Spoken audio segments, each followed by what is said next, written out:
So welcome to the very next episode of the Real Roadmap podcast. Today I have brought on an amazing gentleman. His name's John Lashley and he is the co-owner of the Brooklyn Brownie Co. So I'd just like to welcome John to the podcast, and I am looking forward to a really exciting conversation because I'm sure you've got so much for us all to learn about. Yeah, man, it should be fun. I usually like chatting. Got a ton of jibber jabber to go on about. Jibber jabber. I mean, one of the things that I've known you for is the fact that you have another facade that you put on, which is the Mr. T stuff. Yeah, the whole Mr. T stuff. Actually, my pocket's going off because I got a whole bunch of cameos to do as well. Really? Yeah, but do you have to cameo? Yeah, I got cameo. I've been doing that for like years. I was one of the first lookalikes to go on video, you know what I mean? So I took both my lives, my visual effects life and lookalike life, and I said I hate doing gigs even though they're just an hour. Yeah. I was like, I don't want to travel and everything else. I might as well put it on video.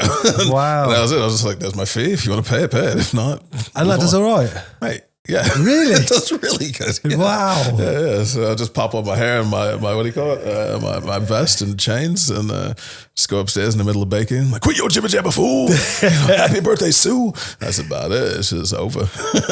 Take it all off, run it back downstairs, get back to baking. Do you know, again, these sort of things always interest me because part of what I'm trying to learn, trying to understand is like, we have all been brought up in this world where we believe that earning money is a trade for time when you go into a job, right? Yeah. But actually there's these little pockets of opportunity like this cameo thing where like at some point you thought, I could probably capitalize on being a lookalike of Mr. T here. Yeah. And now you're earning money from that, probably to a reasonable tune.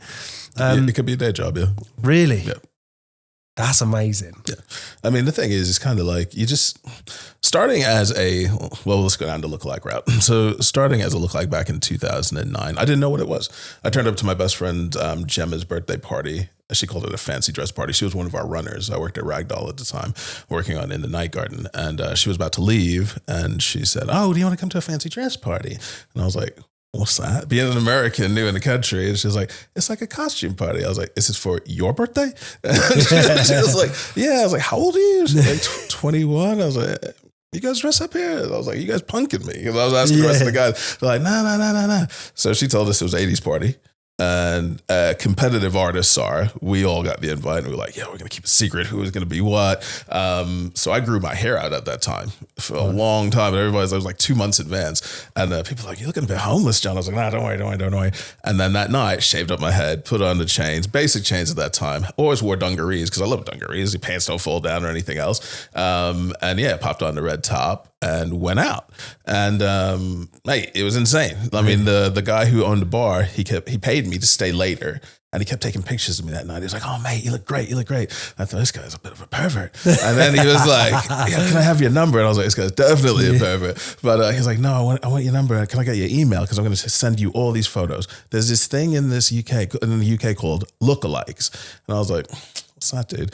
And he was like, "It's like you'd go to this, like what you're doing right now, but you're doing it for free technically, but I'm paying you to stay a little bit later." And I was like, "Yeah, okay." And he's like, "Look, no matter what you do, just take the photos and forward them to some of these things called a lookalike agency."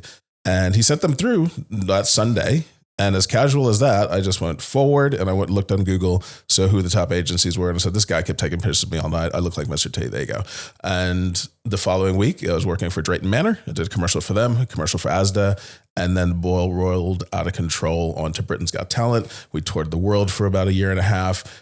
We did all the holiday parks. We did commercials. We had our own series TV show for a while. Ended up on The Weakest Link, winning that. Ended up on Come Dine With Me and a few other things. And then personally, they wanted to do our own TV show as well. And then, we're in talks with that. So that is the complete opposite of what I thought had happened in that. Like maybe my impression of like the whole lookalike scene was just like a light bit of, but that's actually a business. A light bit of fun, mate. That's an actual business. A light bit of fun. Yeah, it is. And then after the whole COVID situation, The thing is, as you work in that business or that entertainment field for a while, there's, I guess you could say, there are tiers of lookalikes. You know what I mean? Some people who are just happy to be able to go out to clubs and pubs and events and go, oh my God, I'm getting paid to wine and dine and things of that nature. And then there the mid tier who kind of go, okay, this is my fee. And you guys can pay it. And then there's like the ones who have been on television. The more you've been on TV, the higher your prices, because basically you're like a Z-lister. But then there are the people like myself and the lookalikes who there's only one in the world beside their real person. And I'm the only Mr. T, professional Mr. T lookalike in the world. So it works well. So it's either me or Mr. T. Wow. So I'm kind of like, after COVID, I just went, you know what? I'm going to be a dick, because to tell you the truth, this is a luxury product. This product is not needed. This individual does not need to exist. So I think I tripled my fees and I just put it out there. So I only get corporates and like real serious people who want to hire me. And I'm like, you know, pay it. It's hourly rate, mate. You know what I mean? That's about it. Yeah. There's no bending. There's no flexibility, because I think it's COVID. It's just like, if you're having some extravagant, ridiculous party, you got the cash to do it. You know what I mean? Where everybody else is kind of like really holding on to their money. Small businesses are going bust. If you're splashing out and you're inquiring on this thing that's not needed, and I totally agree. I am not needed. Mr. T ain't needed. Go for it, bro. But if the inherent value of something is only defined by the person that's making the transaction, right? So you could have said to him, let's say it's £1,000 an hour, whatever it is. You could say it's £1,000 an hour, it's more. A lot more, What? So we'll call it for round figures, £1,000 an hour. The person on the end of the phone might go, that's fine. Like, we were thinking it's going to be more than that. Or they'll be like, that's a bit much. And you're either going to get a yes or a no. And it's as simple as that. And I don't want to you don't want to be wrestling people for that. No. And as Mr. Tate, you probably win anyway. No, that's the biggest thing, is getting over the fact of yes or no. And like going, I could do everything. I could modify it for you. It's just, you put it out there. And if you accept it, you accept it. If you don't, you don't. And there's no skin off my back, because I've got multiple other hats to do. You know, the Mr. T thing, it allowed me to also get my bodyguard's license. So I'm also a bodyguard. I protected a president, royalty, and a few celebrity A-listers. So just the Mr. T character alone has gotten me so much. There was a company in Oxford who wanted to get me my private pilot's license, because Mr. T ain't getting on no plane. And it's just all these other add-ons from just putting on some chains and a wig. And at times there was a point, I think back in 2012, when I was talking to my sister over the phone, because she's back in New York. I actually hated the character. Because I got jealous, and I thought, I'm working so hard as a visual effects artist and a creative consultant and all these things to get my day rate, you know what I mean, which was a pretty fair day rate for a digital consultant. And I was just like, and I slap on some chains and I just growl a bit, and for an hour I make, triple of what I'm making here, all my degrees and everything else. And she just went, John, you're a fucking idiot. She was like, you looking a gift horse in the mouth. What is your problem? What degree? What do you have to do? These people are kissing your ass at events. They're wanting to give you alcohol and everything else, and you've already been paid to show up, so you could bounce whenever you want. And when I had to wind it back and look at it like that, I went, yeah, I am really being a prick. I just got to get over the fact that, dude, you put in all this work to school and everything else. And at times, other people, they don't want that service. They want entertainment. So you just sell them that person, and that's it. And then some people want protection. You sell them that person, and so on and so forth. But it gives you like, I think the perspective is, and I think a lot of people may be able to identify with this, is the perspective is the meat and the bones of who you thought you were going to be was surpassed by someone that you didn't want to be. Yeah. And, at times people don't even have the additional option of that thing, which is where you don't have a comparative to draw to it. You can't say, I'm just going to nip out with Mr. T because I earn more money than that. No one can do that. No. You've already expressed that you're the only one in the world that could do that. So most people only have their current job or somebody else they know with a better job as their frame of reference. That's it. Where you're not resentful, maybe the wrong word, but maybe at that time resentful. I was, Olim. Yeah. I was really resentful. I was just like, this makes no sense. I turned down a PhD at 21. I had no social life from the age of 11 to when I graduated with my master's. And it was just like, it was an awkward life, but that was the life that we lived. You know what I mean? At 11 years old, I was still homeschooled. I was homeschooled from age of 7 all the way up until 15. So I had professors come in and they taught me and everything else. And those were my friends. And it was a very interesting upbringing. Weekly, I had to go visit psychologists and everything else to make sure I'm on the right track. School districts wanted to make sure I was okay. So every year I had 2 weeks of hell where I had to be integrated into normal school with those children and everything else. It was night and day. I had a teacher, coming into me every day, teaching me for 2 to 3 hours, one-on-one. So I felt like a mini adult. But then you go into a school district where, where's your hall pass? You have to raise your hand to use the bathroom, all this stuff. And I was just like, what is this? Why am I doing this every year? And it was just to make sure I was sane or whatever else. So my mother, though, for an extra pressure cooker at 11, I need some friends. No, you don't. You could actually go to night school. And she enrolled us in university because there was a loophole at that time. We did not have to actually graduate high school. So she enrolled us into night classes. So my friends were then suddenly 25 to 70-year-olds. Because those are the old people who usually go to class, you know what I mean? Yeah. And it was just like, and it was sink or swim. Basically, you better make sure your art is good enough, your programming is good enough, and your math is good enough. And yeah, man, it was a pressure cooker life. All of us had to do that. I mean, it's interesting to me that you talk about that because I think most people, school is normal. School is the way, right? Yeah. And by the very fact that school has been made the way, like the last 100 years, we have no real understanding of what the life was like 200 years ago, right? So we think because we went to school and our parents went to school and our children are going to go to school, that is the place to go and learn. Yeah. So when we go into those environments and we're being educated to speak when you're spoken to, put your hands up, sit down and shut up, learn what you need to learn. And all it is really is remembering stuff. Yes. You're not learning, you're remembering things. Yeah. You're being told to remember things that have happened. You're being told to remember equations and things like that.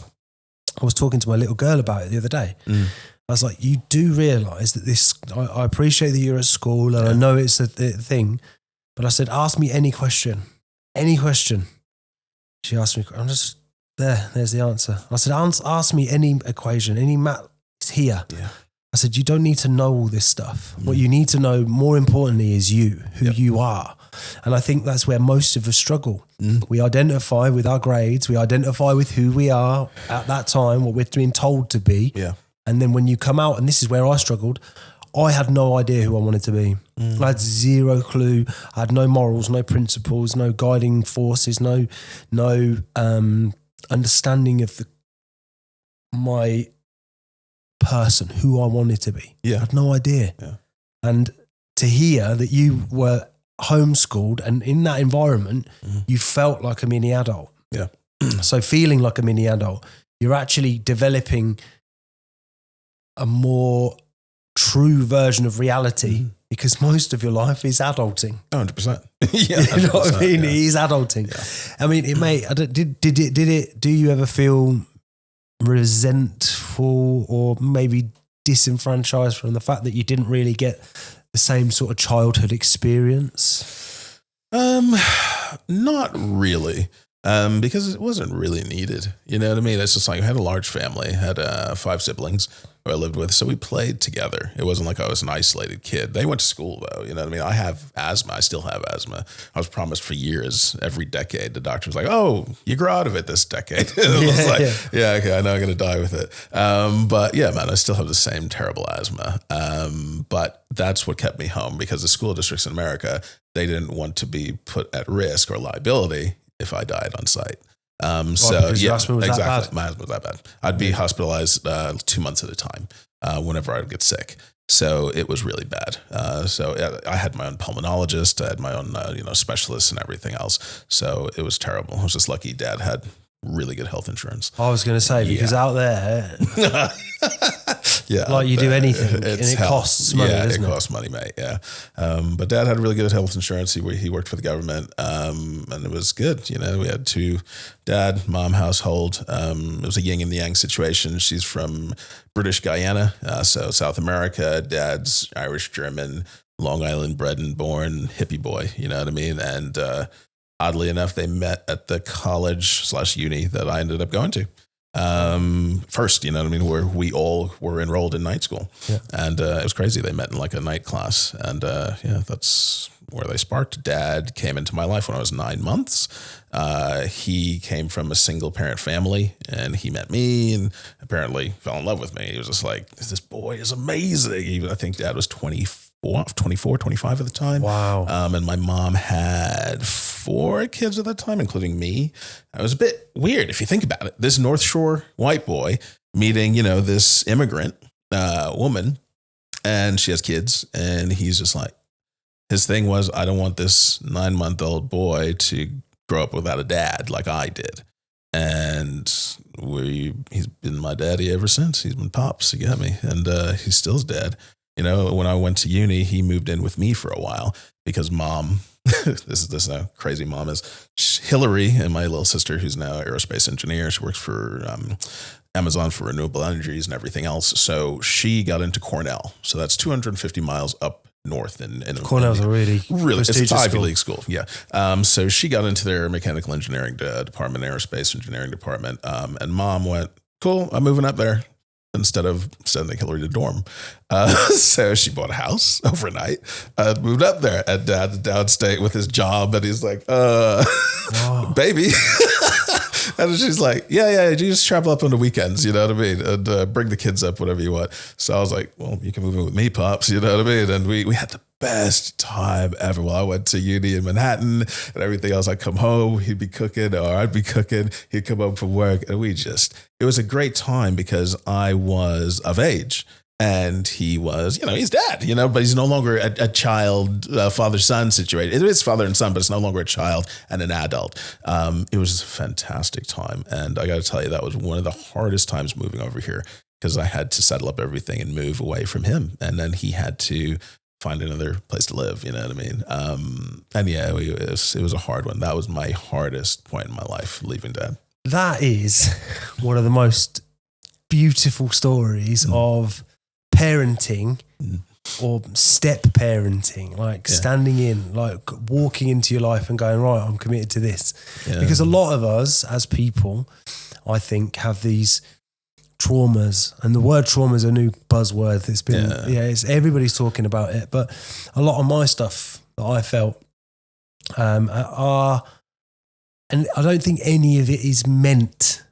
It's not deliberate stuff. No. It's perception and how I perceived certain things which aren't necessarily true to the degree of which I felt them. Yes. Like the abandonment, the loneliness, the nurturing that I felt like I needed and all that sort of stuff.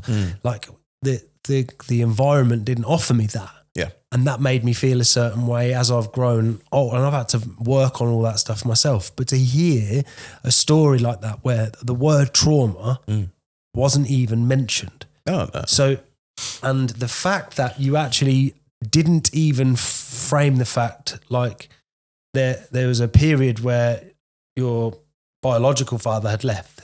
Oh, that didn't even come into the equation. That wasn't even mentioned. It was like, you know, I've got a great dad, and he was there for 9 months. Like, there's none of the other, none of the other associated detachment or attachment to the biological father. That's it. Which I found that's a very positive way. Is it positive, do you think?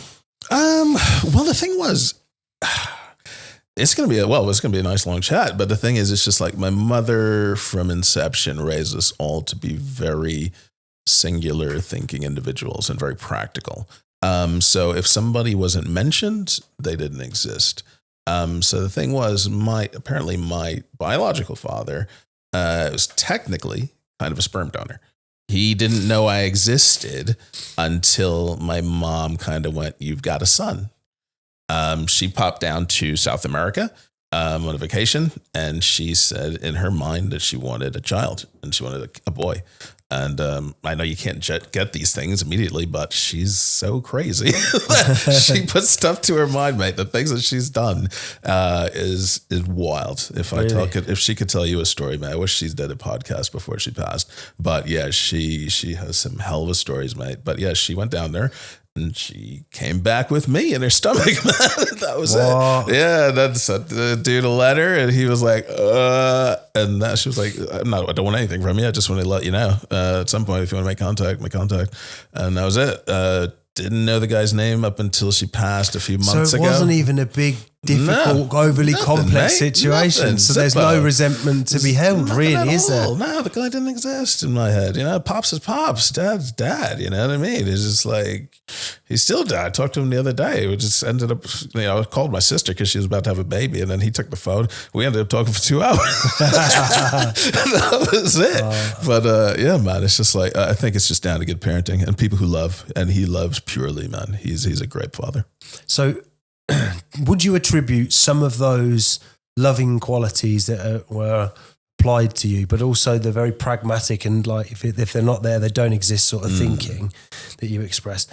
Like, do you think that has helped you become the person you are? Because what I really wanted to absorb from you today, and what I really wanted to sort of learn from you in essence, is you've had an exciting career, and the career you sort of touched on, very well educated around those things, highly tenured in that space, and you were earning more doing, Mr. T work. But in that, you've also developed your understanding to then set up the company that you run now, which in my opinion, it is like, it really has taken, and it's a very local themed thing, but in Northamptonshire, Milton, like, you've really taken a big brand image, and everybody knows who you are. You're at all the main food events. You've got a big social profile, which is what's made me want to get you on, because I know that your understanding around the social profile is detailed.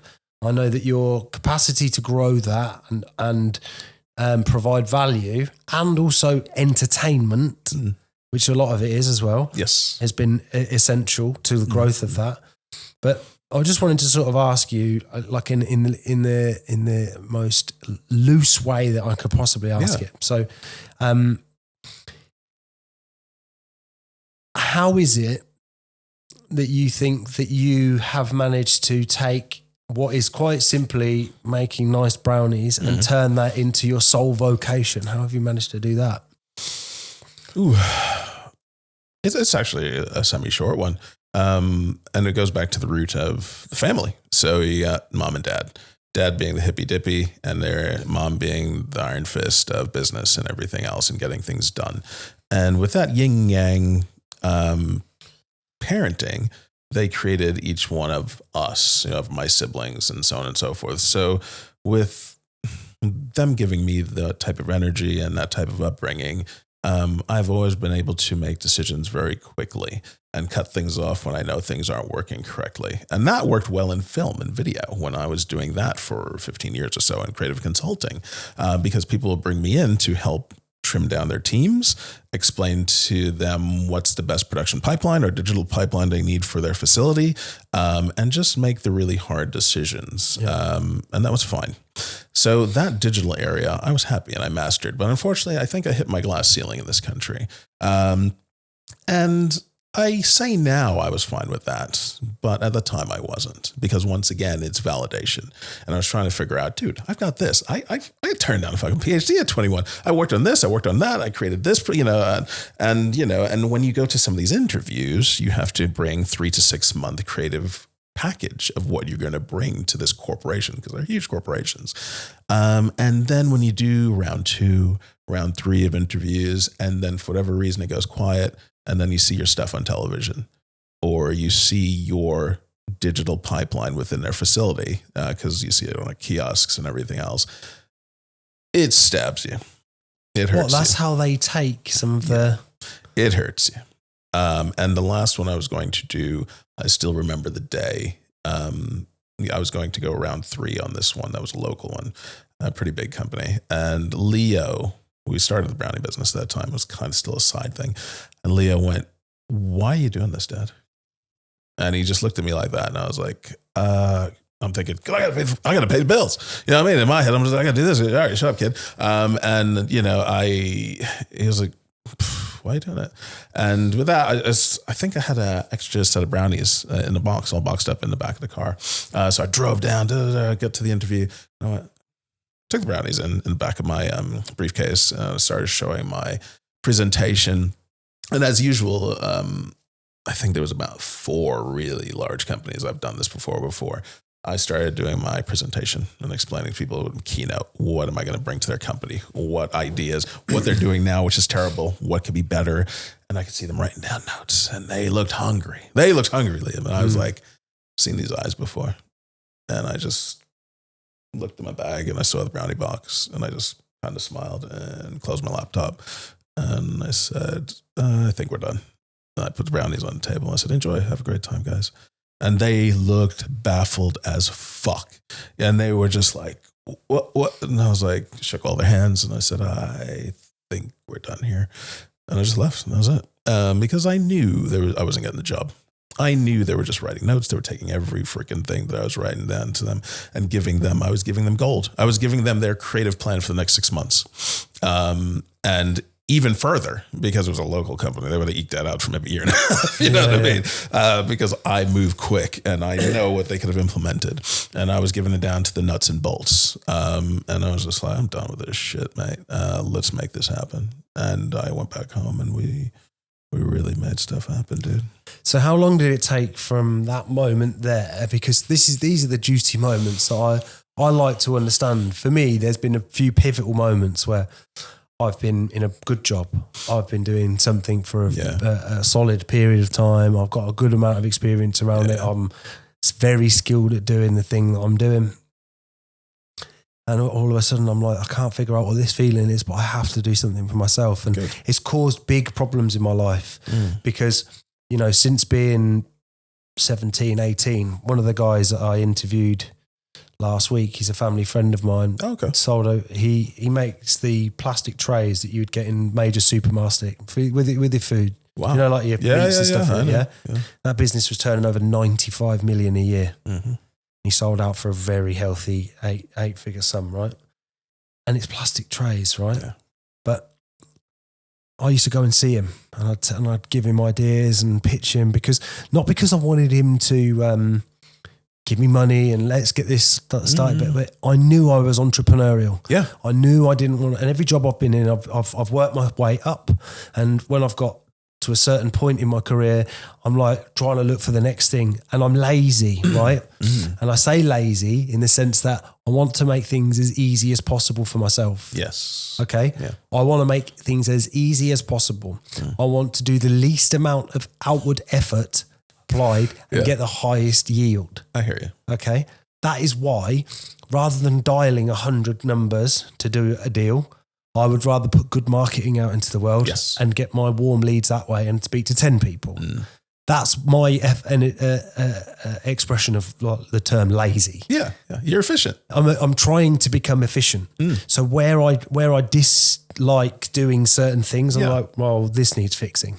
Rather than, it's really hard. Well, what you're doing is really hard because you don't like doing it. Yeah. So your job is to put in place something better than that. 100%. In order to change the outcome for yourself. Yes.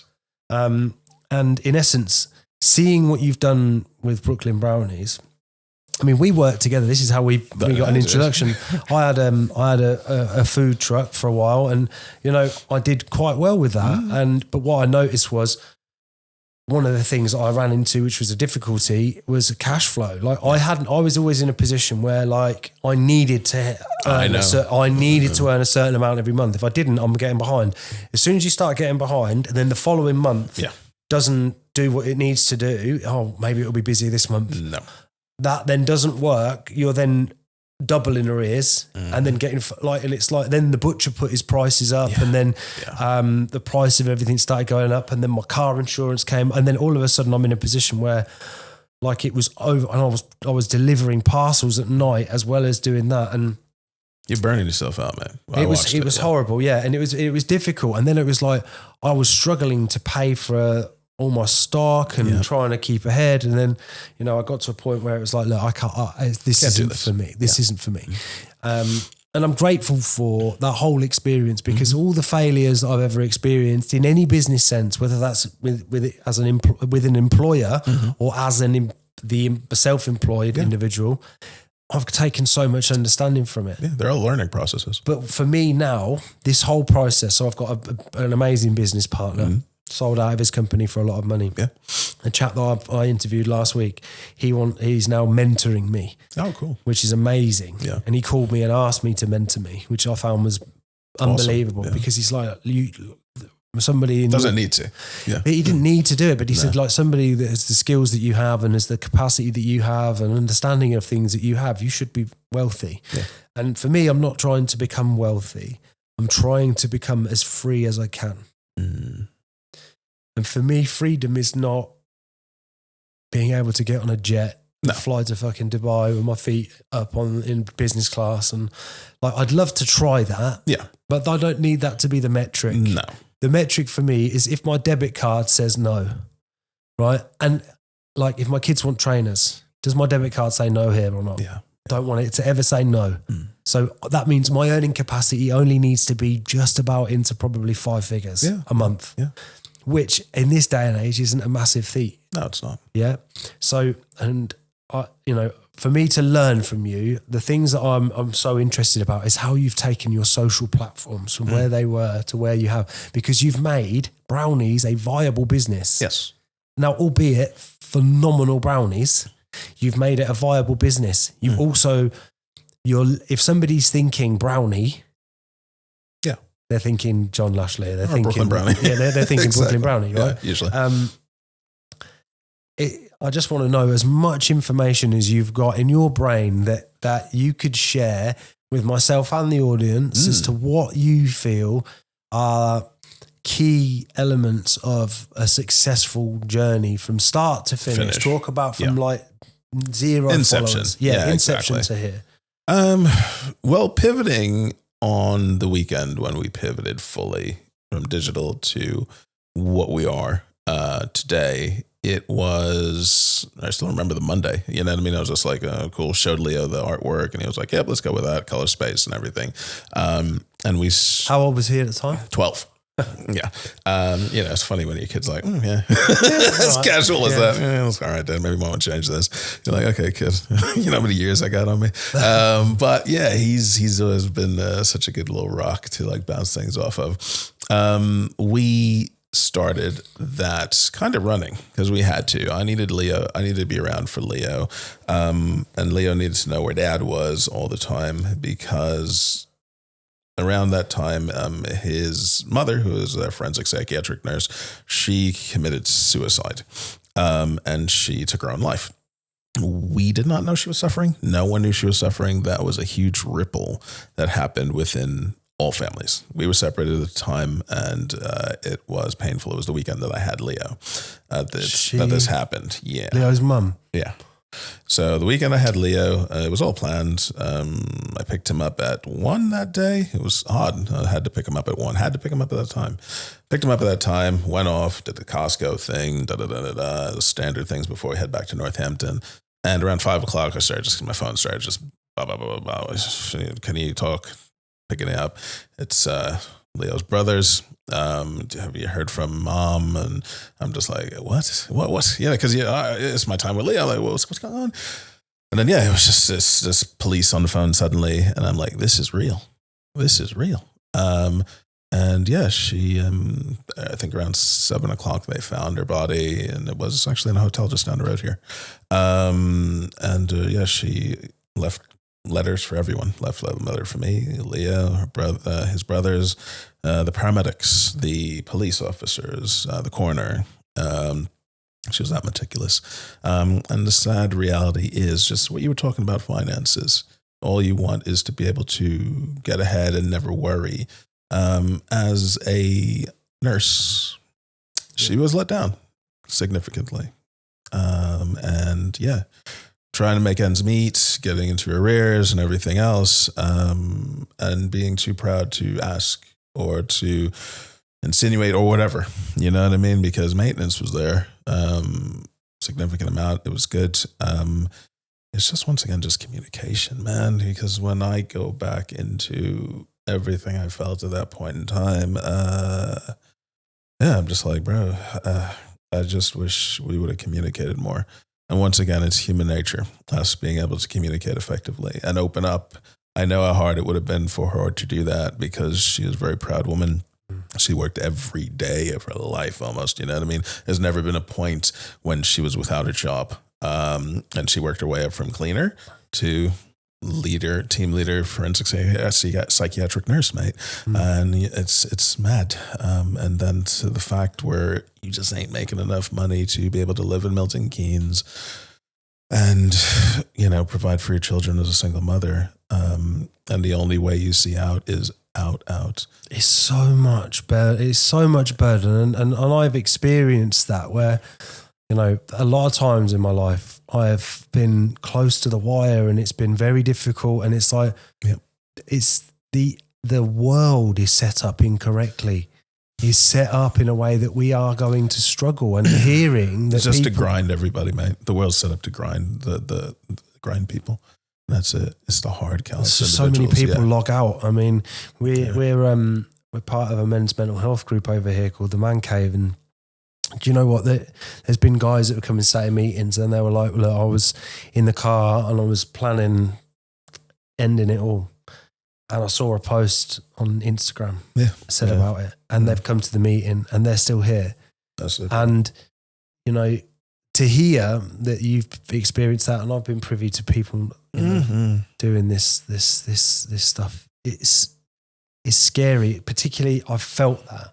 You know, there was a time in 2018, 22nd of May, 2019 it was. I'd just come off a major relapse. I'd lost everything. Like I'd abandoned my partner. I'd abandoned everyone. I'd just disappeared off. Drove around in my car all night, thinking the police were following me. I just had this horrible night. I climbed a tree, thinking the police dogs would chase me. Fell out and had a big cut up my leg. I've been walking around the village until like 8 o'clock in the morning. And I got home, and I got on my knees and I prayed. I'm not going to make it. I can't do this anymore. I'd alienated everybody. I was supposed to go and pick up the dog from my partner. I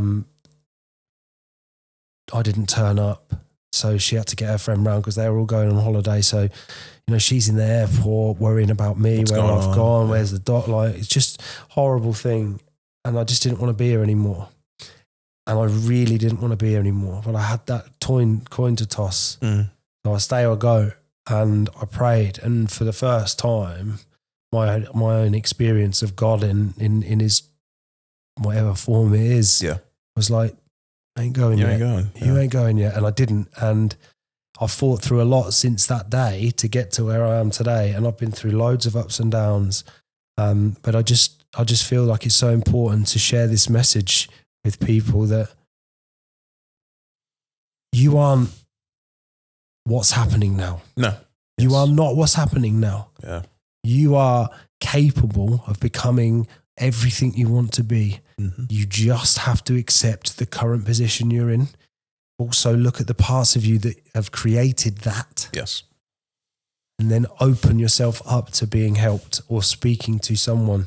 Oh, 100%, dude. And that to me, it feels important. I'm so sorry that you guys have had to go through all that. This is what we talk about though. And this is why we're open about it. We talk about it. We created I think we did our life in about 30 seconds, even in our animation, the visual effects animation that we did, it talks about it because it's too taboo and I'm sick of it. And that's how we lose friends, family, because they don't think they can open up or tell somebody about their feelings or whatever else. And all I pray for is that everyone is able to open up if they are going down that dark path, because I don't want to guilt it.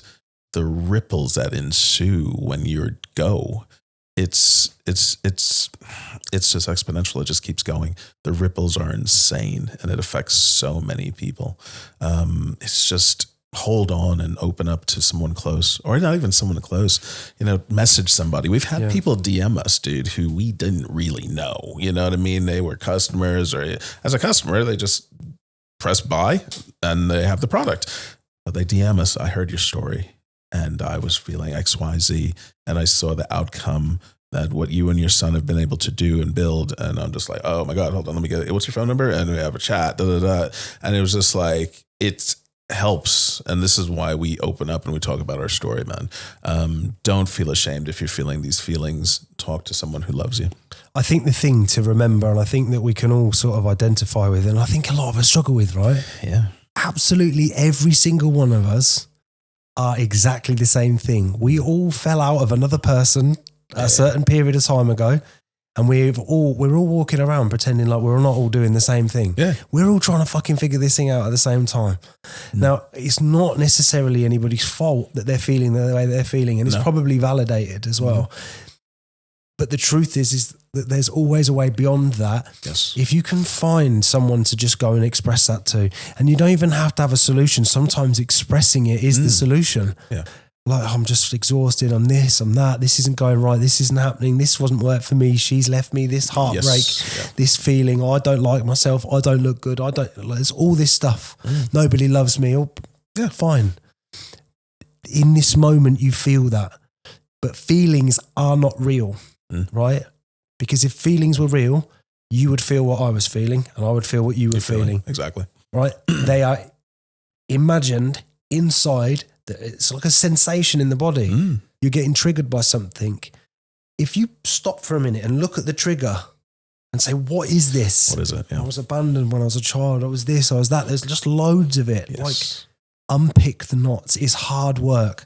It's like every year you go to get your Christmas lights out. But like last year, what you've done is you've wrapped all the Christmas lights up and you've tied them all up. You've stuck them in a bag at the top of the loft.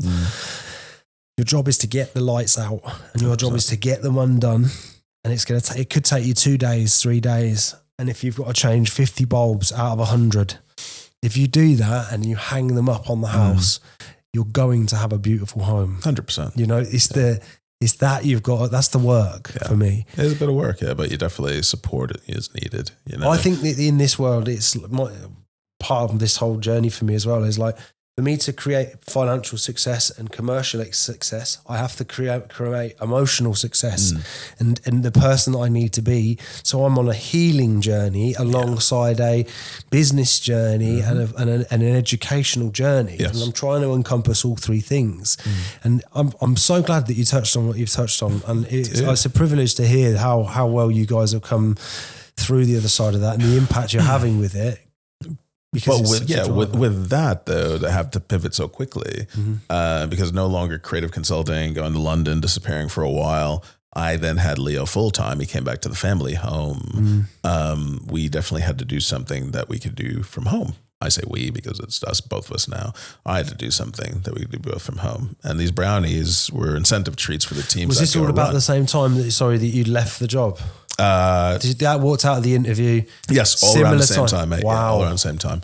And this all happened and started it. And the craziest thing is our neighbor was the first person to, you just start a Facebook page. Yeah. Take a picture of a few brownies. You're just like, okay, I made these things.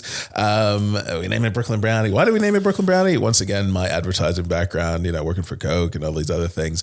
I was like, oh, should we make it Lashley's brownies? Should we make it Johnny's brownies, Leo's brownies? And I was like, I get a freebie if I make something that people associate with something grand. Brooklyn. Most people know Brooklyn. Everybody in the world knows Brooklyn. So I get a freebie. I get the ball rolling. I sound bigger than I actually am. I'm just a dude in a house with my son. And with that, we popped up the Facebook page and we started to get the website going. And when we popped up the Facebook page, people because I've got like thousands of friends because the whole Mr. She thing on my Facebook, people started joining. Oh, what is this, John? What's it? And they're like, oh, this is interesting. What are these like special brownies? I was like, no, the Brooklyn brownies. We traveled around. We didn't really like the brownies that were in this country. They're a bit too gooey, blah, blah, blah. Brownie is actually an American product that is brought, sent all over the world. And most people don't really get it right, in my mind, at least in Leo's mind. So our neighbor, she purchased, I think, 12. And then the cool thing was she's a childminder. And then the bulb, mate, it was like within a day, There was suddenly bing, bing, bing, bing, bing, bing, order. Because they'd come and they go, what's this thing? It's a Brooklyn Brownie. I got it from there. What's a Brooklyn Brownie? Oh, it's a real brownie. Oh, okay, cool. I want some for the kids. Bang, 12 pack. And then in our court, it just started to happen like that. We had somebody who was lived next to us, Jen and Martin, and she worked in a school as well. She ordered some, and then she put it on her Facebook. All her little, you know what I mean, like school friends and school teachers. Oh my goodness, where'd you get that from? And then the infection spread. It was just like that's it, mate. It was as infectious and cool and organic as that. It was like the court that we lived in, because you've come to me to pick up brownies before. It was as tight knit and as awesome as that, and I couldn't have had two better people, females who had access to families, and women being the head purchasers within those families. Try our products first, because when we go into the back end of our social media, I think we have 85% female, and the demographic is 24 to like 45 or something like that. That's perfect. Mothering age, 100%. So I didn't even realize that at that point, but it worked, and then we were like, oh, cool. And then we have to put out contact pictures. I mean, of what we're creating, pictures every day, Instagram, and just firefighting on Facebook and chatting with people. Oh, how do I do this? How do I payment? And we're just trying to figure out, what do we do? You know, how do we get the payment? Oh, okay, PayPal it first, and then we do this, we do that. You know, all the things got to juggle because we didn't have the website yet. And then how do we get this to this person? Oh, we got to hand deliver it. All right, we got to drive it somewhere in Northampton. You know what I mean? And boom, so we started doing that. And then we're going into a lockdown. And I was like, what are you talking about? What is this lockdown thing? And yeah, man, so it was like, we're like, how are we going to do this? But we did it. I mean, after that night, and everybody was supposed to be at work, I think we woke up to 60 orders. 60. Yeah, because it was just like, we were like, okay, trickles during the day. It was cool like that, ticking on. But yeah, we woke up from that speech the next day, and we were like, oh, this is weird. And then after that, it was just like every day was roughly around that. And we were like, this is weird. And then people in Northampton, they just love the fact. 60 orders, that's a lot of boxes of 6 or 12. 12. We didn't do 6 at that point. Yeah. And we were just like, not even that's a lot of not even commercial mixtures at that point in time. It was just like a whole bunch of KitchenAids. And we're like, and we were just running around like headless chickens, getting it done. But the handy thing about that time, 60 times 12. Yeah. So around that time, everybody doing the clap and everybody's so supportive. People got behind us, man, because radio got behind us. I think we had a nice little article in their local chronicle. So more people, it was just, everybody was invested in their neighbor. And it felt like almost, I have to say, the 80s again. Everybody was like, yeah, you do this. And we were able to get around the whole, can't really come out of your house thing, because we were delivering. I was delivering, you know what I mean? So I'd go all masked up and run around, deliver the stuff. And I remember one night, me and Leah would deliver up until like 12 o'clock at night. And it was crazy. But people was happy. They were, but they weren't going to work. You know what I mean? They just had money in their bank account. They weren't going to the gym, and they were just like, oh, this is amazing. Brownies. The family's going to be so happy. Brownies. This is the most weird thing ever. You do the extra American thing, and they were just like, thanks. And yeah, we just had nothing but good reviews and word of mouth. But 60 a day in terms of orders, right? That's like roughly 720 brownies a go, yeah? Yeah. Right? Even that, thinking about that, right? With the volume of people that are available, potential buyers in this area is a very low figure. Tiny amount. Yeah. So when you think about it, not that much. It's not that much. No, not that much. But it clears the money. It clears what you need, yeah. But it's not a problem you're solving. No, not at all. It's a need you're catering to. That's it. It's a desire you're catering to. Because, like, let's say Yumma's Kitchen. Yeah. I'd love to talk to those lads as well. Phenomenal business. Yep. Burgers are next level. Like, I'm still yet to find one that beats it. I've been all around the country. No, I can't find one that beats it. And I'm probably going to snip this out and send this around. The thing is, what I say about that is, there's so many people in Northampton who go, oh, you got to love Yumma's. Oh, you got to love Flavor Trail. You got to love Moo Hatch. You got to love this one. You got to love AJ. You got to love so-and-so. And I say, they're all different burgers. So please just shut up. Because AJ Foodie. Yeah. You got things like this, mate. You got what I call Yumma's Kitchen. They're right now kings of the smash patty. They are kings of the smash patty. Please don't go into that game, because they got it on lock. You know what I mean? I've gone around the country and I've tried different things. Tasty, yes. But these guys, And I know why, because Yasser is insane about taste, texture, temperature, and how it goes down. And he's done his research. And he and I could talk for hours because we're very similar individuals. I'm psycho about that with taste and texture. As you bite into our brownies, it has to be a certain way. Same way he is about his burgers. Yeah. Right. Now we move on from smash patties and you start to go into the mid-tier burger. And then you have that area where you have a Foodie, a Moo Hatch, Flavor Triller, and they're more of a gourmet burger. And then there are other people who try to come into that. And then you had the old school people, well, trailers, who are the, I'm not going to say the Booker's Burgers or whatever else, but I got a frozen patty here, throw it on the grill, and there you go. They're from the past. It's over for those guys because people get it. Unless I'm at a festival or a fairground where you're trapped, that's the only thing that's there. That's the only way. And this is even the most common man. They're going to eat it. Where before, 10 years ago, everybody, it's a burger. It's a really good burger. With onions, really please. Good burger, onions, right? Nowadays, we're connoisseurs. Most people understand what a tasty burger is. But there are different levels of burgers. You got the smash patties, you got the gourmet burger, and then you got the mid-tier burger and stuff like that. And in Northampton and Milton Keynes, we actually do have a plethora of really talented people. It's wonderful to watch when what I find the most amazing thing is when an idea, like you watch Yuma start in this little kitchen. Yep. And his mom's kitchen. Yeah, his mum's kitchen. And then it's just, now he's got two. He's got one in Milton Keynes, one here. They're about to open third. Yeah. And they're killing it, right? And they're young lads. Yeah. Right? And then the collaborative side of Brooklyn Brownies. Now, this is where I think you're particularly smart, is right, I'm going to find some nice food spots in town. I want to work with these people. 100%. Yeah, like you did a little bit of work with me. And honestly, I'd put the brownies out. Right, and on an industrial estate, which people are used to, those shitty burgers. I was doing fresh butcher's burgers. I was doing proper food because I loved it. Yep.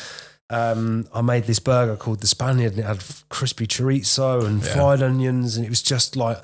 What's different about you? You were passionate. I loved it. In a burger van. Even the aesthetic of your thing. This is the only reason why we worked with you. Because there was a guy down the road who had another little van or whatever else. And it was just like, you're a dirty burger van. And I'd come to yours and I was like, you thought about the shed. You thought about the fake, almost like a shipping container. And it was like, you turned this basic thing into something that looked aesthetically pleasing. And then on top of that, your menu was awesome. And I went, right, this guy wants to do something. So we will do the brownie deal. Yeah, well, this was what was interesting for me was that was my family business for 35 years. My nan set that up when, it must have been 35 years ago. My dad had it for 25. You told me, Right? So when I took it over, and I only had it for a year, and I took it over, and it was just like in the first week, because I pushed it out there, and it was during COVID. Yep.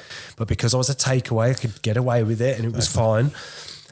All the pubs and bars were closed. It was just like I couldn't cook quick keep enough. up. I couldn't. It was too busy, and then I needed a griddle, and then I couldn't fit a bigger one in there, and all of this stuff. Like it was just a crazy experience. Yeah, and I thought I've cracked it here. And then, all the pubs reopened, and then all the prices went up, and then everything was just really difficult for me. But the brownies would go on the counter and they would go out. And what I was saying is like, when you're selling a brownie on an industrial estate, my mum and dad used to sell these cakes and they were like £1. Yeah. And there'd be these sweaty little cakes in this plastic thing, and it'd just be grim, right? Yeah. And I'd have lorry drivers who come up and they look at the price of my burgers. And bear in mind, I wasn't overly competitive. I wasn't out of the price range of everywhere else. I just got higher quality stuff. I got better rolls. I've done what I've done better, right? And the brownies would still sell, because people were like, I know these Brooklyn brownies. I'll get them from Yuma's, and I'm like, I would get messages like, that burger was one of the nicest I've had in a long time, and I'm like a little burger van on an industrial estate. Yeah. But what I've got from all of that is I know that that's not for me. And I hope this is received, and not received by you, but by the audience in the nicest way possible. I'm quite an articulate and deep person. I love to talk, which is why I've got a podcast, and which is why I love doing 100%. It. The depth and the range of conversation that you can achieve on a industrial estate is not what you would get. Like I'd get guys come up and it'd just be like, I've been in traffic all day and been just moaning about being in a lorry. And I don't blame them for that, but it was like, after a while, you start to notice that the impact of the people that you spend the most time with, you're getting this, you're a sponge. You're starting to absorb it. Oh my God. It's like, I started to realize, like, I wanted to communicate with people. I wanted to do something that's useful. And I wanted to ask you a question, actually, because my experience of the whole universe, I don't know how you feel about this stuff, but I have a belief, I have a faith, and I have a belief. And one of the key elements of that belief is that when you are doing the thing that is the most organic and authentic to you, everything will open up for you, right? And it sounds as though that when the Brownie thing started, almost like it was a complete accident, but within 2 doors reach were the exact people that you needed to open the door to a marketplace that you didn't even know existed. And then all of a sudden, not overnight, but in a very quick period of time, you have a viable business that you can then scale, which you've done successfully. And as a you guys still sole trader or a limited company? Sole trader, So, to reach the levels that you have, and obviously I deal with a lot of businesses. I deal with a lot of business owners because my industry is commercial finance. I deal with a lot of business owners. I see a lot of accounts and I see a lot of bank statements, right? And you see businesses that can get to a certain size. I've seen businesses turning over multiple millions. You look at the money coming in and out, right? Not a lot of people could take a business from the ground up and make it a stable income for an entire family home.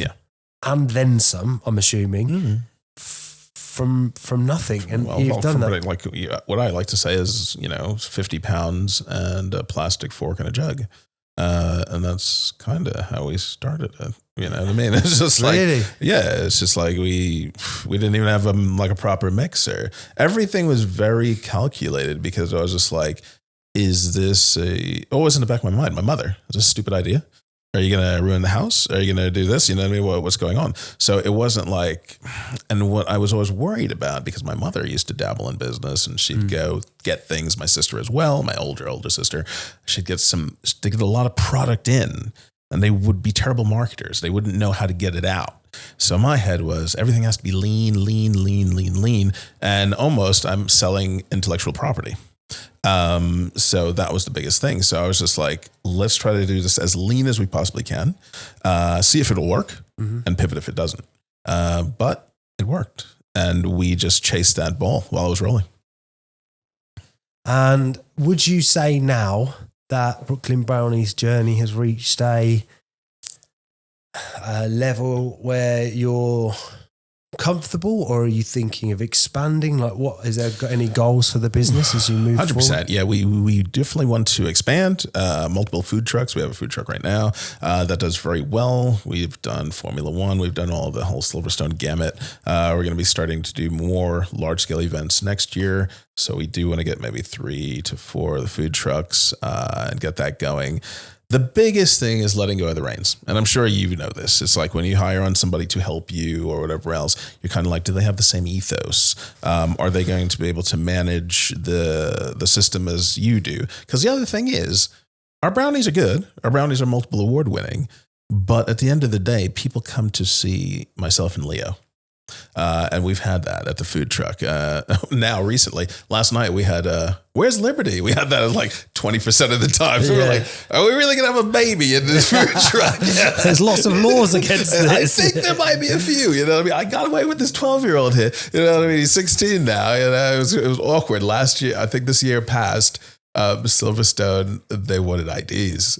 And Leo's birthday just before Formula One, and we had to get an ID just, you know what I mean, really? A few days after, and they were like, yeah, he ain't getting in if he's not, 16. And we're like, how are we going to do this? Anyway, so yeah, we got the post office thing, the digital one, and we showed it, and they're like, oh, you, and they all started clicking. They're like, hold on, you were 13. Just like, You've been doing this for a few years. You've been doing it for a minute. And we're like, we ain't gonna talk about this. It's in the past, leave it. Yeah. But it was just so funny because the way he acts, the kid acts like a mini version of me, man, and I absolutely love him.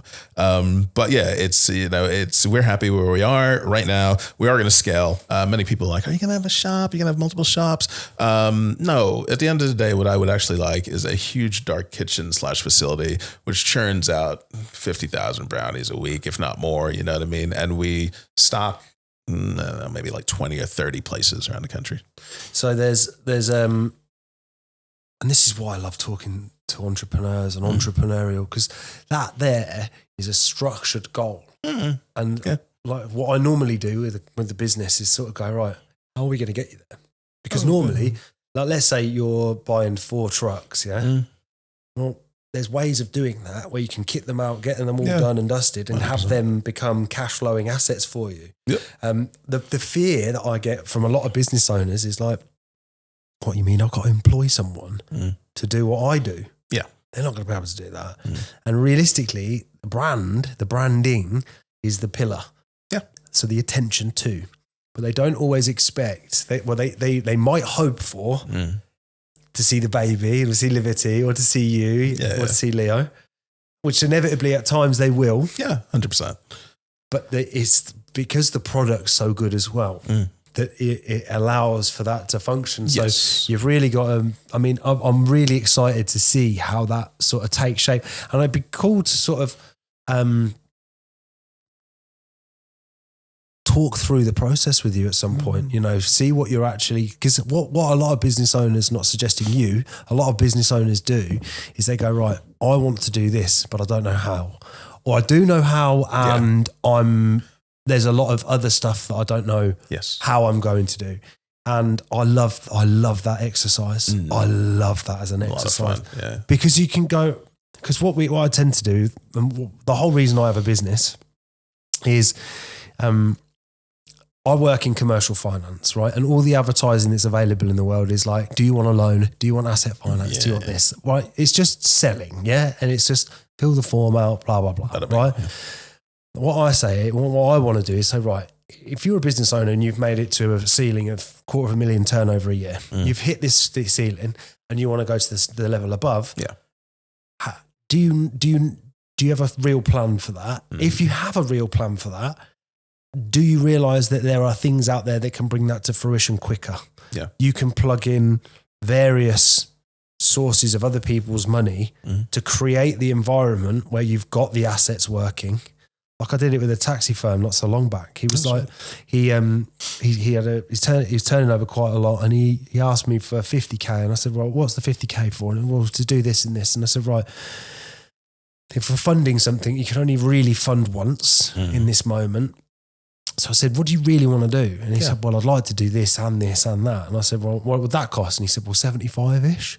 And I said, right, do you know what the monthly payments are on that? And he was like, no. And I told him, and he was like, that's less than I thought. That's less than what I thought it was for 50. I said, right then. So we got him 75, and I called him after the first week, and he said, I've managed to buy another taxi firm, a small one with 6 vehicles. Those 6 vehicles are earning him enough money to pay the monthly payment. So he's got 51 grand left to plow into his business, all the marketing, all the infrastructure, a new MOT ramp. And he was like, the whole concept about taking funding is like, we worry about interest and we worry about all of that sort of side of things. And really, it's a fee. Exactly. The whole game. We're all charging a fee. Any business, any shop you go in, you don't go, how much money are you making on this Kit Kat? No. Like, how much are you making on this lottery ticket? How much are you making on a brownie? Like, nobody cares. No. Yeah. But what we tend to look at is if somebody lends you loads of money, how much are you taking out of this? Your job is to turn that into more money. 100%. Yeah. If I give you 100K, are you going to turn that into 2? And if you are, you're taking the profit above what you've paid back. 100%. And you can save money if you pay back early. Yeah. Like this, I love these conversations because people are like, I didn't know I could do that. I didn't know I could do that. I didn't know I could do that. And like a manufacturing company I work with, He only wanted 250 grand. I managed to get him 500. He called me back 2 weeks later and he said, I've just bought all my stock at 25% cheaper because I could buy in higher Bulk. volumes. Exactly. Yeah. And he bought 2 new machines. Yeah. They're cash flowing assets because they earning more money.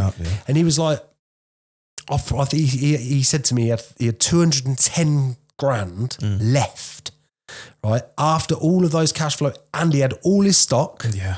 And the new cash flowing assets were paying the payment. Dude, that's the dream. Yeah, right. Yeah. So what we have to understand is that when you buy your home, you buy the home, you look on the mortgage document. On that mortgage document, it says you're going to pay 5% interest. Yeah. But over 30 years, right? So what you look at is the total repay. The monthly repayment over 30 years will mean you totally repay. Yeah. It's normally about double. So if you buy 200, you're paying back 400, yeah? And in 20 years, you hope your house is worth 400. Yeah?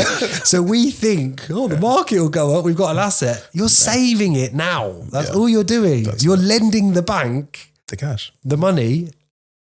Like they're lending you that, but you're repaying them double. Yeah. Right. And it goes along with inflation anyway.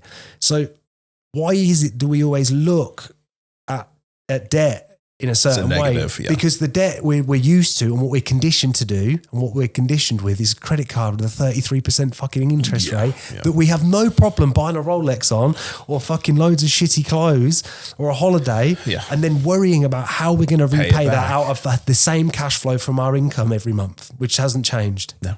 Yeah, you're lucky you get a pay rise. Even if you get a £5,000 pay rise, it's 400 quid a year before tax. Do you know what I mean? You get 250 a month extra. Exactly. You're like what? £5,000? Like, it doesn't make sense. So the objective is, and from what I can see it as, and having worked in that industry, is using other people's money to make more money is the most powerful thing. Every single buy-to-let property has leveraged the bank's money to make money. For you to, like, even if it's 200 quid, you put the deposit in, you do the house up, you refinance, you pull as much of your deposit back out as you can, and you've got a house that's paying you like 300 quid profit a month. Get 10 of them, all of your personal expenses are mitigated. They're gone, They're gone forever. Indefinitely, and you've got all the equity in the properties. So every time you reach a certain point of equity, you pull that out, do it again. Pull it out, do it again. And the guy that I was speaking to last week, and at the end of the podcast, he said, I know you want to know this. He said, I would never have got my business to 95 million a year if I didn't use somebody else's money. I have managed to get in the exit that he made. The game is like Monopoly. We're trying to build out the board. So everything that happens is a cash flowing exercise. More money comes back. The business that you have is paying you more and more. You'll reach a ceiling. Your cash flow will inhibit you to grow because you've to expand. You've either got to lay it all out on one thing. Let's say you buy a truck. Exactly. You've got 30 in the bank. You put it all out on the truck. You've then got to wait for the truck to repay you. Less expenses, which could take 2 years. So then if you use somebody else's money, and let's say it's 500 a month you have to pay for the asset, but you're earning $2,000 a month, you're at 1,500 quid profit from day one. You're good. Anyway, I've got on a big rant about that stuff because I love it. And I love talking. This is why I love talking to entrepreneurs. Good, I mean, but the funniest thing was, and I'm happy it happened last night because we did the Wooten Festival fireworks and we had some of the boys from Yumas come down. And it was Mo. He's the business side of the family. Smart, so he came down and he was like, oh, John, where's fireworks? I was like, come and see us, man. So he came and he popped up under the back of the thing because he was like, mate, I can't stand on that line. So I just hooked him up with some stuff. And he was like, call me. We're buying a food truck. And I went, bro, I've been telling you this for the past 4 years. And he was like, I had to see it for myself. And he was just like, I gave him a call when we got back home. I think I got home, had family time. And then around midnight, I gave him a ring. I guess he's always up. And he's like, mate, my head's just been bing, bing, bing, bing, bing, bing, bing. He's like, the numbers are just stupid that we haven't done it. And I was like, yeah. He's like, so we can have a chat. I mean, if you can buy stuff like, if you can buy vehicles and like you get them out onto sites, the money you can, like if you're thinking of a sweaty patty that's been made from like Booker's that you can sell for £7, and that's 40 pence worth of burger meat, which is barely even meat. Nothing, Yeah.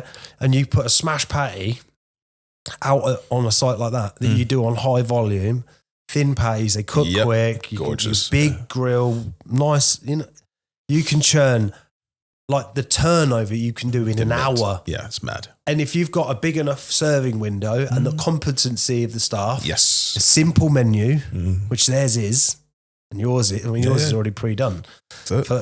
We're just passing out pre-made product. Ping, ping. Yeah. You're like, it's literally just a cash taking exercise. What I did was when we decided to go, let's go mobile or whatever else, or let's create this business, I took my digital pipeline and how I'd be efficient with creating somebody's digital platform or pipeline. And I went, let's make it physical and let's see how we can make things quicker. And with our lines, that's what everybody usually says. They're like, how are you doing this so quick? You know what I mean? And it's just like, because myself and Leo, we just, through trial and error, and not long time trial and error, it usually takes 1 gig to go, right, we're changing this, changing that, our processes to make them as efficient as they are. And that's how we get our lines to go down quicker. That's how we get, customer service is always identical. It's perfect. And we don't really have any screw ups, you know what I mean? And it's just down to that. Do you know what I think in these sort of environments as well is people are aware that there's going to be a queue. Yeah. Oh, yeah. Right? Yeah. People know that they're going to be queuing, right? And sometimes... And the British are good at queuing, man. We're fucking experts, aren't we? But we're used to a queue, but also we're not adverse to a queue. No. If the thing you want is at the end of the queue, Yeah. like if I'm on site, now here's the thing. If I want fresh donuts, I like the fresh Fairground donuts. They're my favourite, Yeah, they were 2 doors down from us last night, I love them. Yeah. I don't know how long I'm prepared to queue for. Right? Okay. Until I'm in the moment. Like, does that make sense? I know. If I look at the queue, I'm like, maybe I will or I won't. And sometimes the queue being too long is a thing. But if you're observing the queue and it's going down at a rate that is almost audible. Yeah. Like, let's say you've got 2 people serving and it's like ding, ding, ding, tap, tap, tap, right? And that queue is going down just at a nice steady pace. You'll realise the guy in the red jacket that was there is now here. Yeah, I that's how I play it because I'm at heart, I'm a big foodie. And sometimes I'll look at a queue and I'm like, that hasn't moved for ages. I'm definitely not committing to that because I don't know how long it's going to take me to get past there. And then if I put in that initial investment of my time standing on there, I'm going to have to be locked in. Yeah. I'm going to lock myself in. Once you get past a certain point, you gotta can't stay. give up. You got to stay. I'm not going to give up. Yeah. It's painful. But how is it like, there's got to be a way to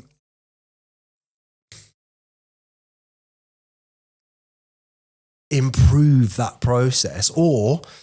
And then, I mean, the thing is, that's what honing is all about. Yeah. So before it was tiern, it was this, it was that, it was quickly mixing things. It was, well, we still have the scoop ice cream. We're going to change that to an ice cream machine. The only issue with that is when you're at Silverstone, that could get you in trouble.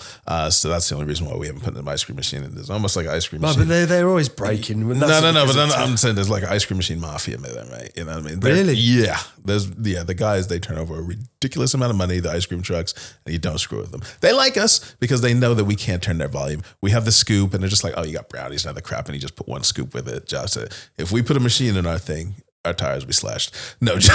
Yeah. And rightfully so, man. That's their switch, and I'm cool with that. We make our little desserts, and that's it. But the thing is, every other process that we have within it, because we got our machines, our coffee machines, which is coffee, mocha, hot chocolate, cappuccino, all that stuff, all in one, and it takes 15 seconds to get it done. And that was something that we implemented, and we were, damn, this makes our life so much easier. The only thing that takes a long time is refilling the cartridge and things of that nature. But the thing is, it's all about the ways to improve efficiency. The processes. And once we've done that, I think we have it down to like a minute and a half, even less when somebody just comes up and goes, can I get a 3-pack? Boom, there you go.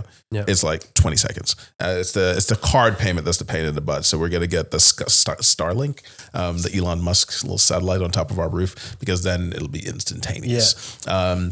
But yes, that's where the friction is. I mean, just to move back from when I had the burger van, it was like, right, I knew between 8:30 and 9:30 is me really busy, and then around 11 to 2 p.m., 11 to half. You always told me that. Yeah, but like I would sell out. Yeah. Like, and I'd turn up with 90 rolls. Gone. Yeah. And 90 rolls was a lot. Yeah. Yeah. One person. Bear in mind, you're cooking, you're making drinks, you're upselling cans. Yeah. Because upselling is a thing. Oh, yeah. Asking the question, do you want a drink? Yeah. But asking it is like, I used to, when I figured out I could sell, I was working in a nightclub, and then I was working behind the bar, and at the end of the night they'd always do our till readings, and they give us like a list of who was the top, and there was a girl, me and Anna, we were always the top by double. Right, so most people would do about 800-900 quid, 700-800 quid. Yeah. We'd do $2,000 easy, and we'd be like 2-3, because me and her would we could serve 4 or 5 people because we'd make it a thing. People will come to us because they know they're going to get their drinks quickly, and it's not about getting the drinks quickly; it's about being engaged quickly. So I'm here, and I'm here. There's only a certain combination of drinks. Yeah. So I know I've got to do 6 vodka Red Bulls. I've got to do so. What I've do is I'll line up 9 glasses. I've got to do this, bang, bang, bang, and I'll get them all out. Right, you're paying this, you're paying this, you're paying this. Do you want a large one? Not do you want a double? No, because the word invents cost. There's going to be an inherent cost to that. Yeah, and I do that. Do you want a double? Do you want a large one? I'll go on and you flirt with them and you mess around and these little transactions that bump everything up would yield us so much more on the bar. 100%. And that in any business, like when I was working on the van, it was like, right, I would always try and upset, like if it was getting to the end of the week, right, I tell you what, I've only got a few brownies, so I know how to do scarcity as well. Exactly. I've only got a few brownies. I don't know when I'm going to be getting these in again. Yeah. I'll do a couple for this price if you want them out the door. A, because I don't want them leaving over the weekend, but B, I'm going to try and push them out. And I could serve 7 or 8 people at the same time. I could have the griddle stacked from front to back. Yeah. And it's all maths in my head and it's the process. But it was, honestly, it was so challenging. Yeah. I just think people discredit the fact that when you're in the queue versus being the one serving, the experience is completely different. Totally different. If I'm in the queue, I've asked you for a burger and I want it exactly how I said it, but also I want it in the time frame that I decide. Yeah. So as soon as I start feeling like this is too long, like I'd get people come up and order and I'd have fucking food left, right and centre. I know. Some people would walk off. I've had a couple of people like literally walk off, right? Because they've waited 10 minutes. Yeah. Right? But they could see there was like 13 other people there. Ahead of them, yeah. It's like, where's my food? I'm like, mate, I'm not McDonald's. Yeah, I'm not McDonald's, but also I'm one human being in a van. But even so, when I used to look in, when I delivered this stuff to you sometimes, you were an octopus. Yeah. You were just like, but my dad did it for years. And do you know what? I appreciated that time because what I've learned from it all is that I know that I just want to be able to deliver a service. Yeah. I don't want to deliver a product. What I don't want to do is for me, it's a service it's ongoing. Yes. It's a relationship type thing. I prefer building relationships with people as opposed to providing a product. But you have this is where I think branding is so important. You have a relationship with your clients and your customers through your social media. 100%, yeah. So when they're making the purchase of the product, it's a feel-good dopamine hit. Yeah. Because the thing is, they know it's directly coming to us. It's directly supporting this family. It's directly supporting myself and Leo. Yeah. They know the story. If they don't know the story, it's on the website. They know us. They know the family growth.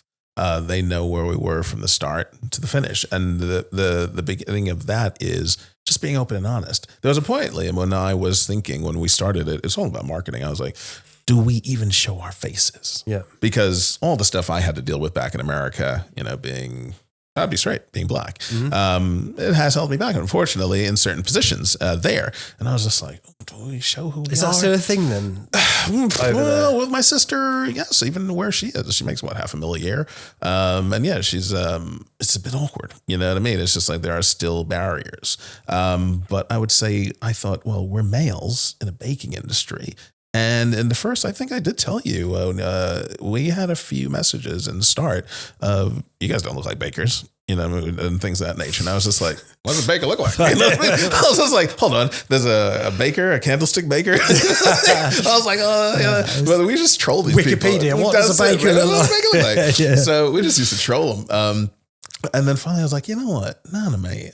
If I can't do this and be who we are with this business, with everything that's happened, I'm a fraud. You know what I mean? It's just like, I'm not going to be wearing a suit and a tie or doing whatever. So putting stock images out of people who supposedly run Brooklyn Brownie. It's just like, no, these are the two guys and little dude, main dude. And this is who we are. But you've branded it so well, right? So, and here's what I think you've done fantastically well is even down to the noise you make sometimes, that boop, right? That is a trait of your videos, right? Yeah. And like, I remember the first time hearing it, I was like, what happened then? What was that? But it was like, okay, if he does this regularly, I'm in. Yeah. If this happened just once, I'm not going to sleep well. Yeah. Like, you know what I mean? I like that. But it's these, and do you know, here's what I think.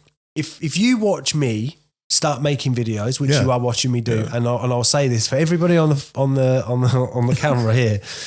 All of what I'm doing here and all of what I've been doing is all brand new to me, and it is very difficult to try and put yourself out there. It's incredibly scary. Yeah. You have no idea. Beginning to the process of putting yourself out into the world in a vulnerable state is very scary, right? The rejection, the fear, what we're worried about is the opinion of a handful of people that know us. Yeah.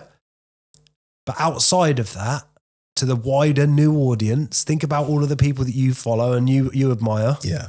You're not thinking any of the things you think that they're thinking. Does that make sense? Yes. When I started following you, I'm like, this is sick. Yeah. And what people will do is to connect with that. But then when people watch me doing what I do, like, who's he think he is? What is he doing?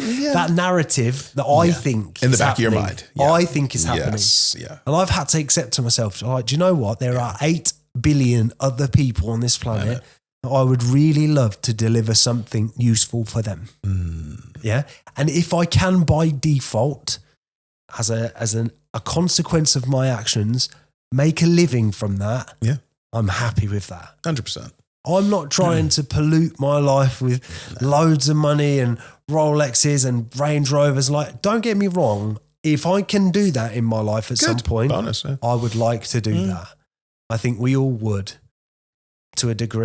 Yeah, like exactly. Certain things make certain people happy. I just want to be able to take my laptop anywhere in the world, sit down across the table from people, have really authentic chats, send a few emails, have a good few conversations, build really good relationships, deliver a service to my brokers and deliver a service to my clients. Yeah. That's what I want to do. Enjoy life.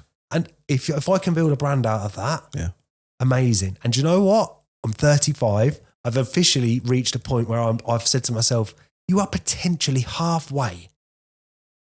Am I really going to let the opinions of people that do not know me well enough to tell me what I should and shouldn't do in my life? 100%, yeah. Or am I just going to say, do you know what? I respect you all. I respect your decision to dislike me or not think I'm good enough or have an opinion on what I'm doing. Yeah. But I promise you, I am not going to stop. I will never stop. No. Unless it doesn't work. But then the thing is, with the amount of roles that you've had in your life, you're king of the pivot. You know what I mean? It's just like, you're not an idiot. You know when to go, okay, I've cut my losses, boom, next thing. Yeah. And at least you're that adaptable. There are people who'll keep digging that hole and they'll be down at the bottom like, I was right. It's just like, and then the flood will start coming in on them. And it's just like, where, I think with your age and the amount of things that you've done and how quickly I've seen you move, you are king of the pivot. And I like that. Yeah. And people need to be that way nowadays. Otherwise, you ain't going to survive, man. You need to be that speedboat. You can't be a cruise liner anymore. The cruise liner will hit that iceberg where the motorboat is just going to zip around it. Yeah. And I'd rather be on that speedboat. Yeah. I feel like it's certainly something to me that's because the value structures of an individual, what dictates your capacity to move. If your value is security and stability, and they're the highest things, and also you don't want to risk anything, you're going to stay in a job forever, and you may earn an extra grand a year, or $2,000 a year, here, there, and everywhere. And by the time you're 40, you might hit 50, 60K, which by that time is less. But mate, those jobs are so few and far between. Yeah, now. I mean, the fact that there aren't any corporations who really go, oh yeah, we're going to take care of these guys who are into their, their 70s. No, they're just thinking, oh, you're going to be turning over every 5 years, or, or less. Yeah. They don't care. They're, even. Can you solve a problem for us? Can you solve a problem for us? And that's it. We'll pay you what we believe that problem solving is worth. And it's just like, there aren't those long old school, I'm going to sell my home to make sure you guys, are able to have Christmas this year. Yeah. No, there is no Scrooge McDuck dude anymore. It's just like, we're going to cut down half the plan. See you. That's it. It's just like email or a text. Don't come in. It's mad. It's madness nowadays with things you hear on news. Brutal. It's brutal. Looking at the world as well, just thinking like, for me, I look at so many people that I know, and a common expression that I hear is like, I'm a bit lost. I feel like I don't know what I'm doing. I've got no sense of purpose. I've got no sense of direction. And yet they've got like a successful business, construction business. Yeah. Exactly. But to them, it's like there has to be a greater calling for something. Yeah. And for me, the greater calling is to provide a valuable service. And I don't mean like, that's not all I want. No. I want to be remembered for the relationships that I've built based on the person that I am. And I want people to know me as somebody that is not afraid to fucking have a go. Like, I went to the fireworks the other night and some guys, you're doing really well with your podcast and that. And I'm thinking, I fucking ain't. But at the same time, yes, actually, I'm trying. Yes, you are. That's it. So I'm trying. You're trying. And an effort exuded in the right direction for any period of time at some point has to yield something. 100%. Like, you only have to get it right once. I heard somebody say, you only have to get it right once. I think it was Andrew Tate. I heard Andrew Tate say, you only have to get it right once. And for me, it doesn't matter who said it, realizing that I only have to get this right once. And for me, right isn't a multi-million-pound business. No. It would be very nice. And if it goes that direction, I have the capacity to pivot and grow alongside that. That's what I've learned. You won't stop me from trying. No. Because I would rather struggle and push myself than go and sit in a job that I don't want to do over and over again. Like, I've had to think about it. Like, shall I go back to selling cars or motorbikes? Yeah. Shall I go back to working as a broker? Shall I go back to this? Or shall I go? No. I have got a business, viable business. The companies I work alongside, they said, if you get this to work well, you are set. That's it. If you could go back to you 10 years ago or to a period of time before you were starting out on your own, and you could give yourself 3 pieces of immutable advice, and there were only 3 things that you could give as information, what would you say to yourself in order to accelerate your direction? Yeah, one of these questions. My answer for in the past is always buy Bitcoin, purchase into Google, and continue what I was going to do back in New York. But yeah, it was, I would say... At the start of your business journey. Start of my business journey, so if I was able to move back. If you were sitting down, do you know the day that you said to Leo, we're going to go? If you give yourself 3 pieces of information that would help you pursue this more effectively, what would that be? It's a tough one. Because the thing is, with comfortability and the knowing that something is going to work, you suddenly are able to relax. Where I wasn't able to relax, there was only one thing that had to happen. It had to work. And with that fire, if I was able to go back and say, hey, John, don't worry, man, it's all going to work out. I would have been able to go, I'll watch a little bit more TV. I ain't going to stay up until 5 o'clock and I'm going to wake up at 6 o'clock. It's all right. It's all going to work out. John said it was going to be. Future John said it was good.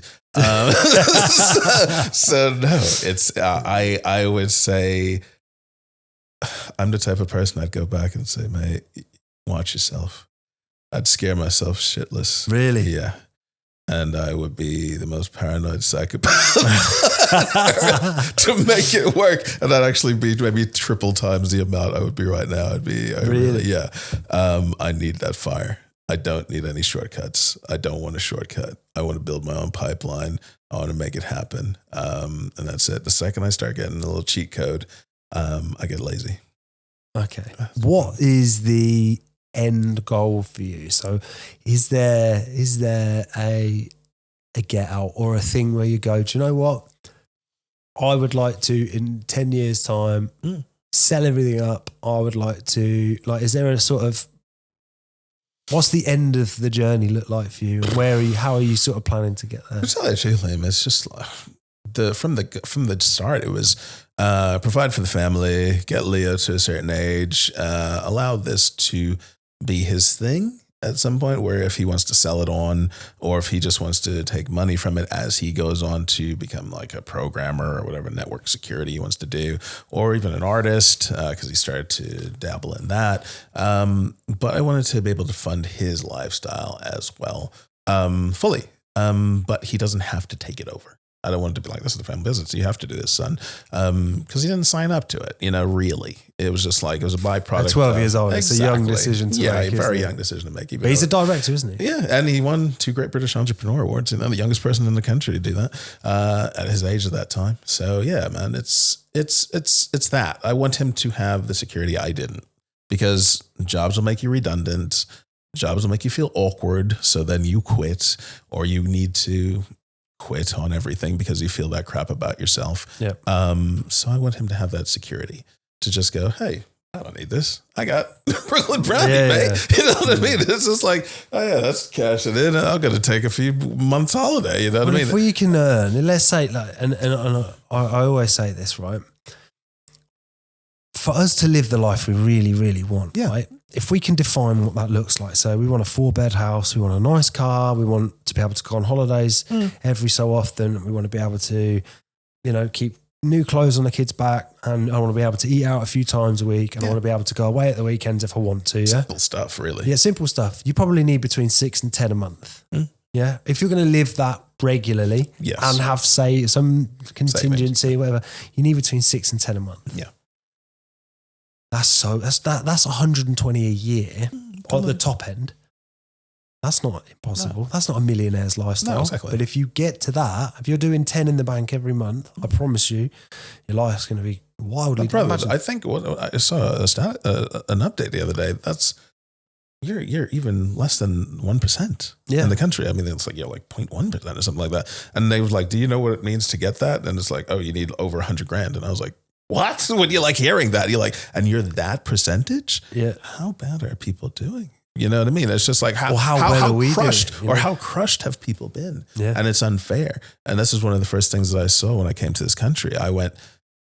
When I first landed, I was like, oh, it's cute that bread is 19p and milk is, 20p or whatever else. And this is such and such. But then I was like, how much is that person making? And they were like, oh, that person's making maybe $8,000 a year. And I was like, okay. And then at that point, 2004, I was just like, this doesn't make sense. And I was starting to get itchy. I was like, right, every role I go into, I demand ridiculous sums. You know what I mean? New York sums. And I did. It worked because people were like, oh, this guy's a New York dickhead. Let's get him in. Let's get him in. Exactly. He knows things. He's from America. He's big New York. But it was just like, dude, it worked. The whole alien in the room, people wanted to work with me. And they'd pay the fees. And I thought, well, the money's there. And I ain't going to fall by the wayside, mate. I just can't. I'm going to blag it until somebody says no. You know what I mean? Yeah. And then if they say no, I'll go to the next job and I get the cash. It's an awkward situation we're in this country right now because there's people still in a role that they will never get out of debt. And it's just like they bust their ass. They are hardworking individuals. Yeah. But it's just that role. They ain't going to get nowhere. No. And it's sad. It's crushing. This is what we talked about. It's the crushing gears of society. And it's unfortunate. And then the haves who are just like, I'm burning cash, like Scrooge McDuck. You're just like, what the hell? I've lived on both sides of the fence, right? I've worked in a warehouse. I worked there for a long time. And the money that you earn, because you work in weird shifts, you finish at 1 a.m, then you're all getting drunk in the evening, then you're going to go sit up, play PlayStation till 6 o'clock, because that's your evening. Yeah. You go to bed, you get up at 11, you go to work, you do that over and over again. You earn 1,800 quid a month, which then pays your bills and all that sort of stuff. And you can afford to drink every week. But that's about it. Yeah. Yeah. You might be lucky if you scrimp a holiday in that you can pay over 12 months or something like that, right? You may get lucky, whatever. That is a lifestyle for me. It's not nice. But I've also worked in had a really high income, 5 figures a month, nice industry, visiting big banks around the country, just amazing. And you either in an environment where everyone's like, oh, can you lend me 20 quid? Or you're in an environment where everyone's like wrestling to pay the bill. Yeah. Right? Because it doesn't mean anything, No, exactly. right? And I would much prefer to be on that side of the table than that. Mm-hmm. But I would also prefer the understanding that I don't have to go and sit in somebody else's office at 8 o'clock in the morning till 5:30 at night until you say, oh, I mean, I come in a few times. I was 3 minutes late and somebody looked at me and was like, and I said, shut up. Like immediately I was like, what are you talking about? Yeah. It's 3 minutes. I'm here early every day. This is 3 minutes. Please shut up. Well, I wasn't saying it. Look, listen, you were. Shut up. But anyway, I'm glad to have asked you on because I knew it was going to be an interesting conversation. I do like to freestyle this sort of stuff because I think it's the most organic version of it, and I appreciate everything that you've shared with us today. And I hope that in the next 6 to 12 months, your business goes in the direction that you hope it will. And I also hope that you get to see ours do the same on this end. Hell yeah. Brother, no, thanks for having me. And any way we can help, Amazing. We'd love to support. Yeah, amazing. Definitely. Thanks so much. Brother. Take care. Have a good one.